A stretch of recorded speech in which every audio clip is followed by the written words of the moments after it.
Hi, I'm Peter Cowan, the Bee Whisperer. I am going to talk to you today about the feeding of sugar syrup to the bees and how I go about it. And I'm going to show you 5 different ways that I apply food to my bees in the spring and in the fall. And really to sort of set the picture in terms of what are the best methods for the particular circumstances, what I like to do is just go through the different scenarios of why we feed and when we feed.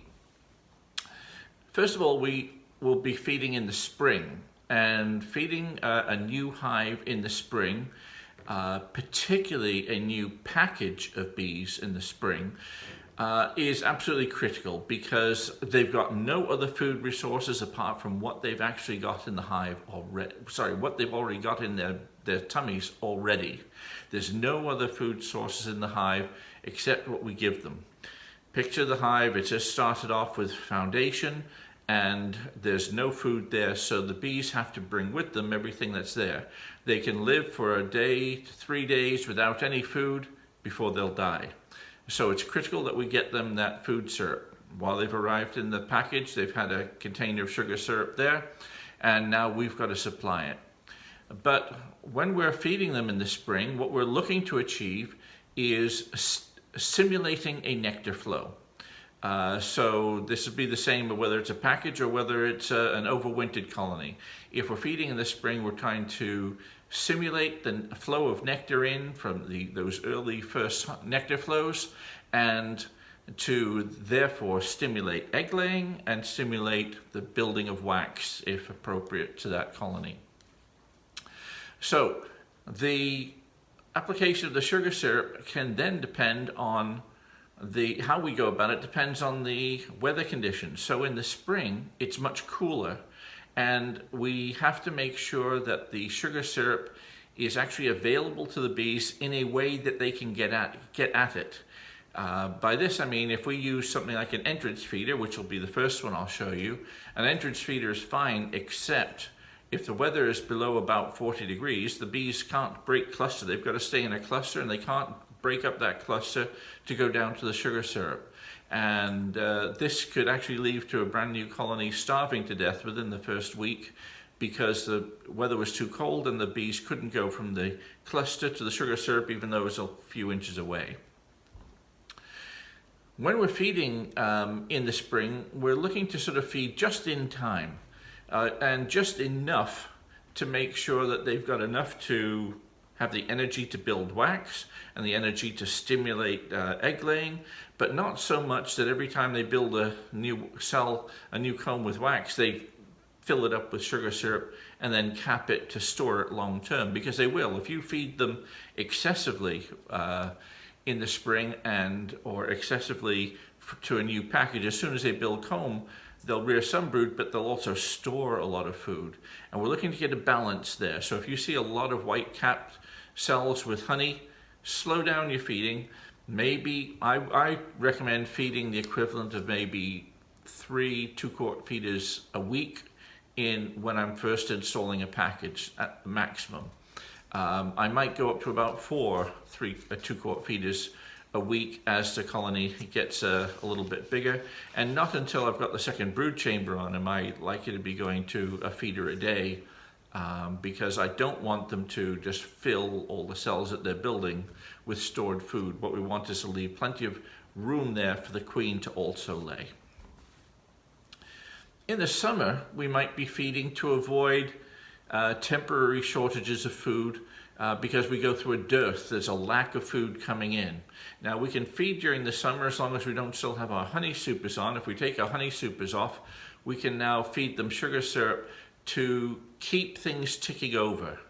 A danger of bees not having enough food during this dearth period, not only are they using up the resources that are within the colony, and there'll be honey stored around the brood chamber and in those chambers there. This is particularly the case for single brood chamber colonies where the brood chamber is absolutely packed with brood and there's very little resources around it. And then it's important that we feed during these dearth periods in order to stop them going into stress. And if they go into stress, that can lead to things like European foul brood. So it's important to monitor brood chambers that they have enough food in there. You want to look at the brood and the very young larvae and look like they've got plenty of, it looks wet in there. It doesn't want to look dry. When I feed in the spring, I'll usually feed a 1-to-1 mixture of sugar syrup, a light sugar syrup. That's 1 part sugar to 1 part water. Sometimes it might be as much as 1.25 sugar to water, so a little bit more concentrated. The exact concentration isn't essential. In the summer, I might feed more like 1.5-to-1, a little bit stronger sugar syrup, because what I'm looking to do is feed them, not so much stimulate brood production or stimulate comb building. But once we get into the fall, now when we're feeding, we're not looking to avoid starvation, we're looking to avoid starvation several months down the line. So we're looking to help them store food for the winter.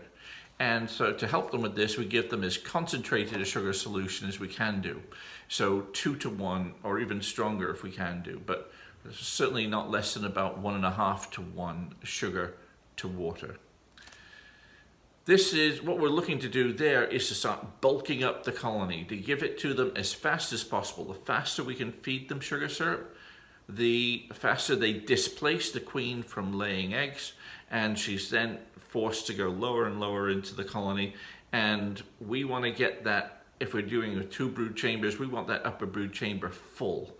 So here in Maine, I will typically start my feeding in the fall as soon as I have taken my honey supers off, assuming that they need it. Sometimes the brood chamber is already full because we've had a late honey flow, so we have to take these things as they come. But I will take my brood chambers off and then start feeding. This is usually about the middle of September, and those last couple of weeks, or 2 or 3 weeks of September, are critical for the feeding because it's usually still nice and warm then. And if it's warm, you can get the bees to take in food and process it very quickly. And you can get gallons and gallons of sugar syrup in every week if you do it while the weather is still relatively warm in September. If you leave it till the middle of October, now you've got a problem, because usually here in Maine, this part of Maine anyway, it's hard to get them to take any sugar syrup from about the 10th of October onwards. First of all, the temperatures are starting to get cold to take the sugar syrup. We can give it to them inside the hive, but the problem is, do they have time and the temperatures to cure that honey? Because unlike the spring and summer feeding where they bring it in and use it, what they're doing with the fall sugar syrup is storing it. So they're having to concentrate it. They evaporate the water from it. The enzymes are doing their thing in there, and we're making that sugar syrup available in a very concentrated form, like honey, late in the winter time. If the weather is too cold, or they don't have enough time to do that preparation with the food, and this can often take a minimum of several days, but it can often take several weeks to drive off that water content.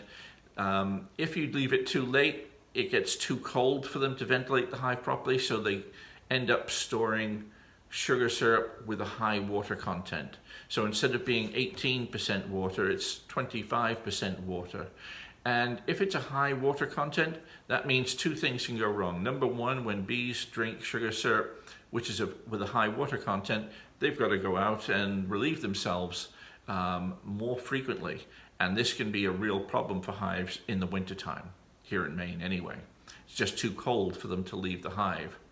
And so that can make them sick. The other thing that can make them sick with dilute sugar syrup is that it can ferment in the hive. It's warm enough in the hive for that sugar syrup to ferment, and alcohol will cause the bees to become sick during the wintertime as well. We're going to look at 5 different ways to feed those bees, and these will take into account the weather conditions, the danger of robbing, and the need for the bees to take food in quickly, or the need to turn over food in a sort of little and often type of method. So we'll go and have a look now at some hives and look at 5 different ways to apply that sugar syrup. The first method of feeding that I'm going to show you is the entrance feeder, where we simply have in this one case it's a 2-quart feeder, and there's the base here. We fill this up with sugar syrup, put this lid on, and now when we invert that, it's going to fill this little well with sugar syrup. So you hold it level and put it in the entrance like that. Now this method of feeding sugar syrup is very convenient. It's quite handy that from the outside of the hive you can see the level of sugar syrup going down. Typically the bees will take, early spring hive might take half of one of those a day with a package or something like that. This is what I'm referring to, a 2-quart feeder taking half a feeder a day. The pluses of this are it's convenient. You don't have to open the hive to take the sugar syrup out. You can see what's going on.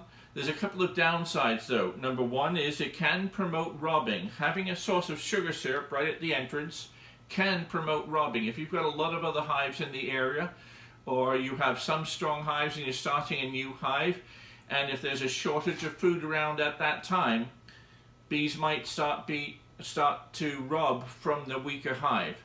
So that's one thing to take in mind when considering using this method. But the more important one, and the even more dangerous one, is if it's too cold.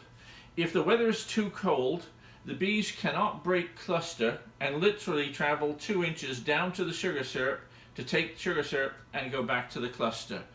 They won't break cluster to go to the food. The food has to be brought to them. So in cold weather, we can't use an entrance feeder. By cold, I mean sort of below 45 degrees continuously. If it's below 40, they definitely can't take advantage of it. At about 45, they can. And if daily the temperatures are getting up into the 50s, you're fine with this method of feeding the bees. But let's look at a scenario where it's colder weather. What do we do then?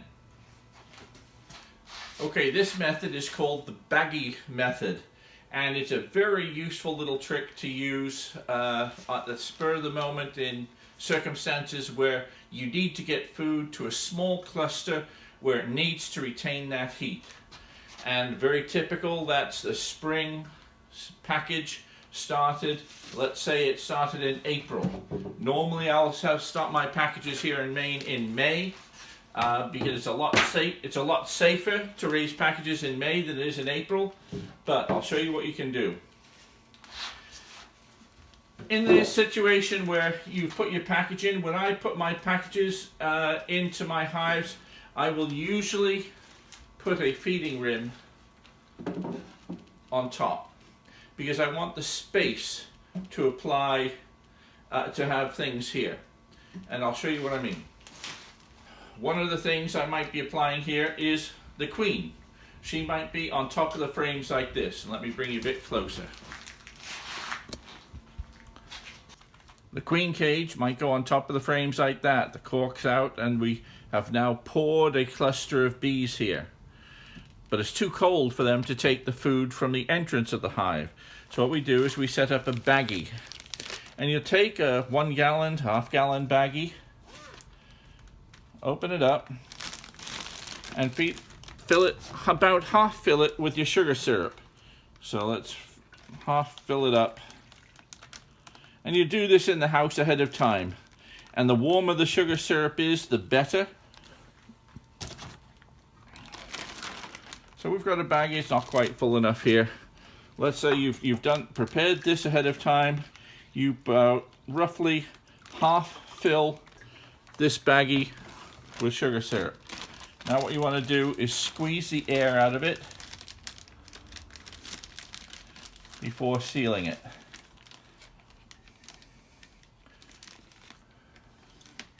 Okay, so there's next to no air in that baggie. So you've come to your hive with your warm thing of sugar syrup, picture a cluster here, and we're going to do this in the spring, so I'm going to show it to you with real bees later on in the spring. But you apply your baggie across so it gently overlaps your cluster of bees there. Most of the cluster is going to be underneath the baggie, keeping that baggie and sugar syrup nice and warm.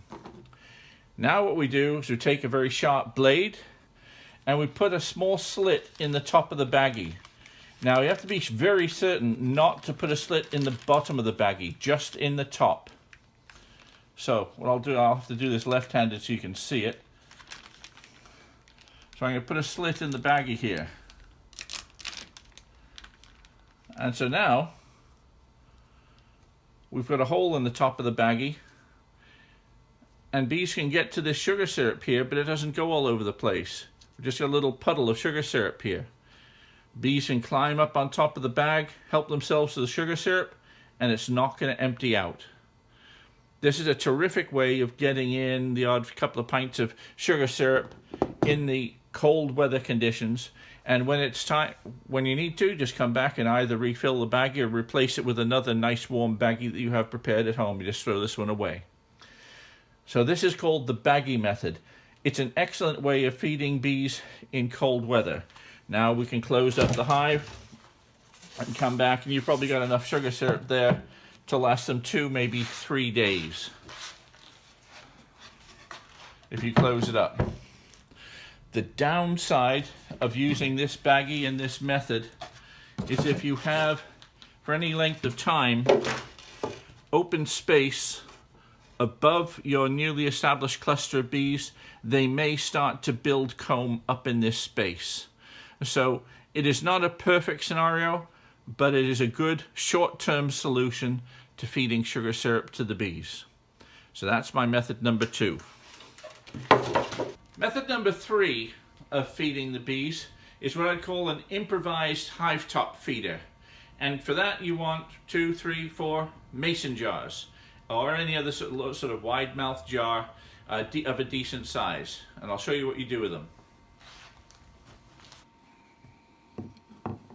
Okay, we take the mason jars, take the lids off, take a fine finishing nail or a fine wire nail, the same sort of nail you'd use for your frames, and poke a few holes in it. So you don't want to use big nails, but these will do just fine. And typically what I do is about half a dozen holes in the lid.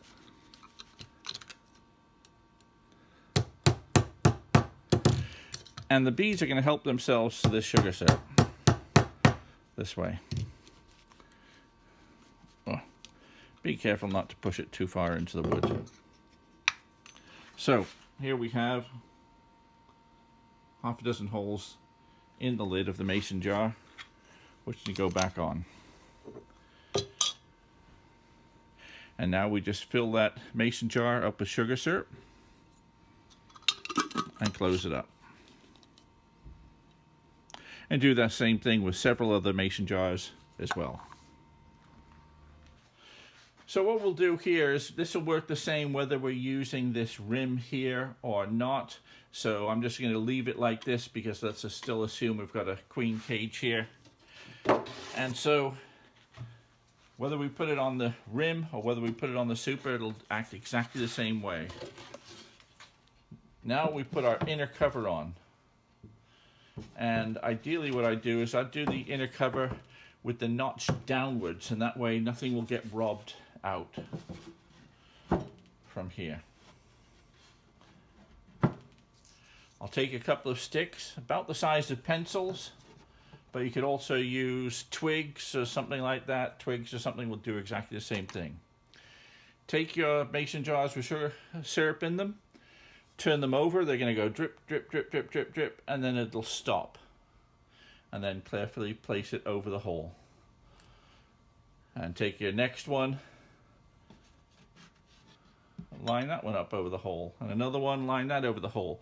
And you can fill this space up with mason jars if you're looking to do this in the fall as well with more concentrated sugar syrup. But now what we'll do,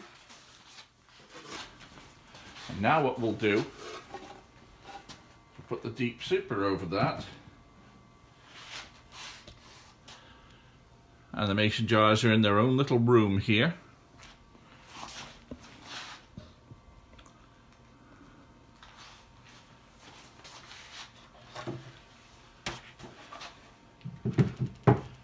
And we cover it up.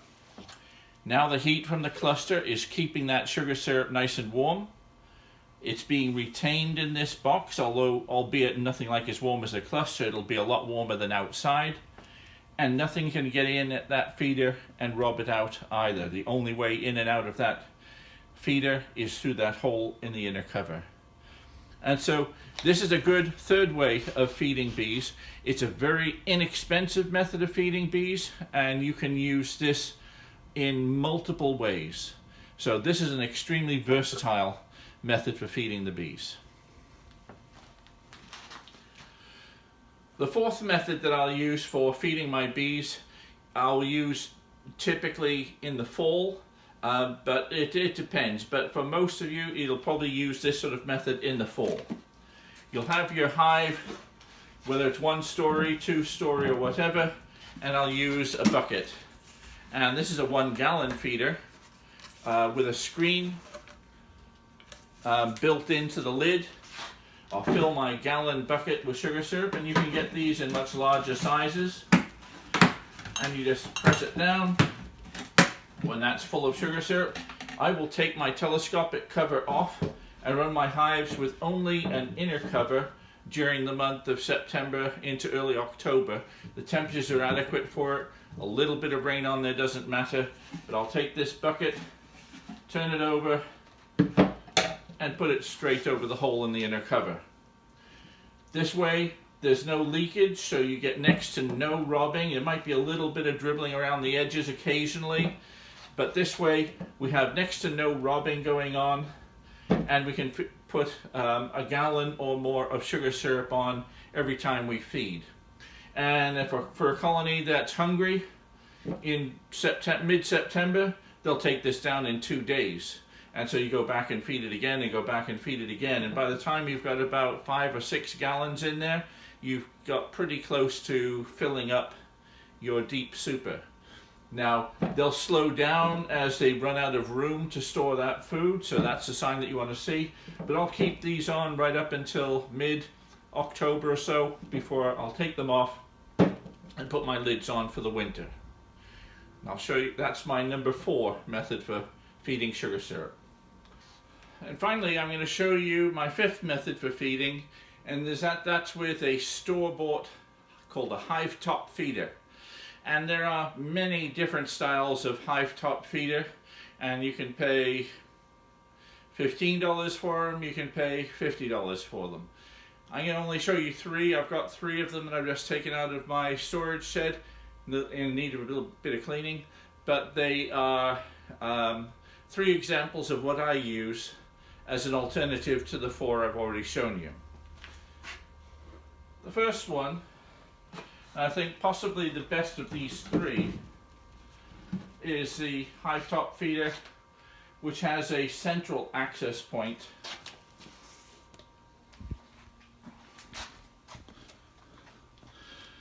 There's some crystallized sugar in here and that sort of thing, but basically the bees can go up this groove underneath. You see where the light's coming through.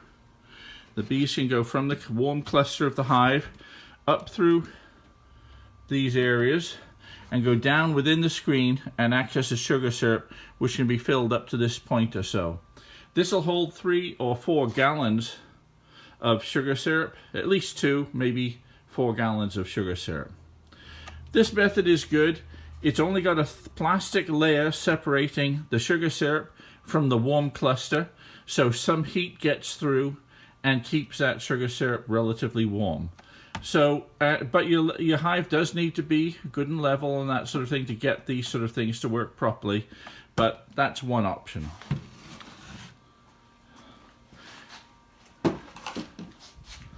Second option, a little less expensive.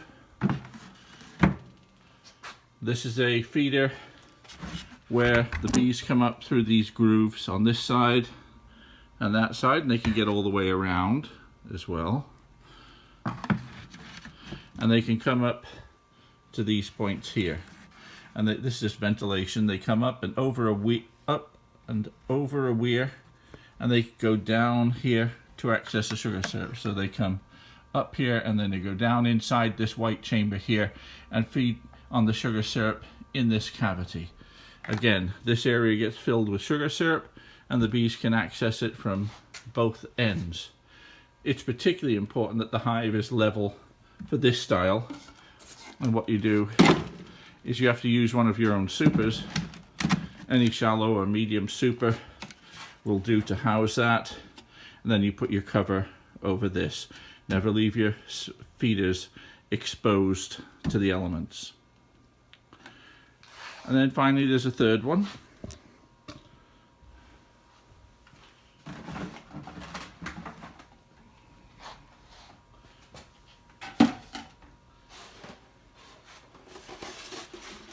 There's a styrofoam style of feeder. The bees go up these grooves here. So if your hive is tipped, this is at the lower end of your hive. The bees come up and over the weir and go down this channel there. So let me turn it the other way around so we can see. So the bees will come up and over the weir here, go down through this transparent chamber and feed on the sugar syrup here. This style of feeder is quite robust, it's quite light, it's quite easy to use. Problem is, because it's made of styrofoam, the sugar syrup gets colder up here. And as a result, this sugar syrup chills faster than the other methods of sugar syrup feeding.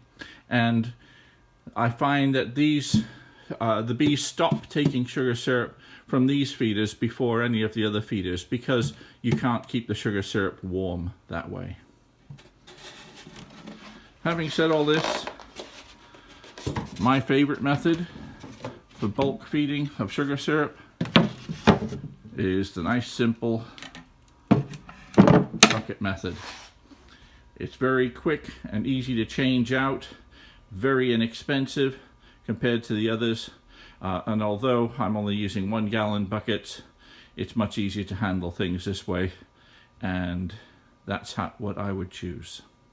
So for bulk feeding, I use the gallon or 2 gallon buckets on the top, and for entrance feeding, I will usually use the entrance feeder. I mean, for any other spring feeding, I will typically use the entrance feeder. I'm a proponent of those. I find they work very well for me anyway. I hope you found that helpful. If you did, please press subscribe and recommend this videos and the series of videos to your friends. 5 different methods of feeding: entrance feeder, baggy feeder, improvised hive top feeder, the bucket feeder, and a multitude of different store-bought hive top feeders. So I hope you find that useful. It's very helpful to have different methods of feeding available to you. So now you know a few of them, you know what you can do. I'm Peter Cowan, the Bee Whisperer. See you next time.